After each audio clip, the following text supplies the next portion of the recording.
Noong unang panahon, ganito ang telebisyon. Kulay abo, walang buhay, walang sigla. Bawat palabas ay malamlam, tila ba may kulang. Pero nagbago ang lahat nang dumating ang unang colored television sa Pilipinas.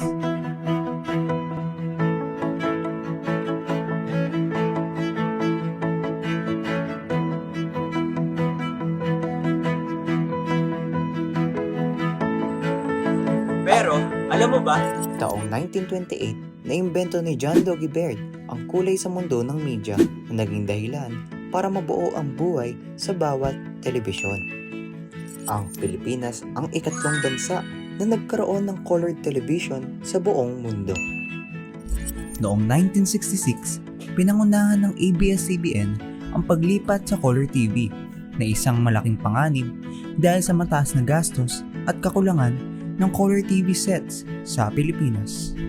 Ang ABS-CBN Channel 3 ay nagsimula ng kanilang unang colored broadcast noong November 17, 1966 at opisyal na inilunsad noong December upang sumabay sa holiday season.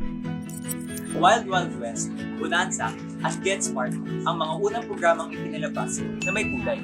Sumunod ang mga ibang channels sa paglipat sa colored broadcasting noong unang bahagi ng 1970s, tulad ng KBS Channel 9, IBC Channel 13, RBS Channel 7, at ngayon naman ay GMA 7. Kung wala ang kulay, ang mundo ay mananatiling tahimik at malamlam, parang kwentong hindi buo. Ngunit sa pagdating ng colored television, nagkaroon ng bagong liwanag, mas naging buhay, mas naging makulay ang bawat eksena. Sa parehong paraan, ang kulay at ilaw sa pelikula ay siyang nagbibigay ng damdamin, ng lalim at ng kaluluwa sa ating mga pinapanood.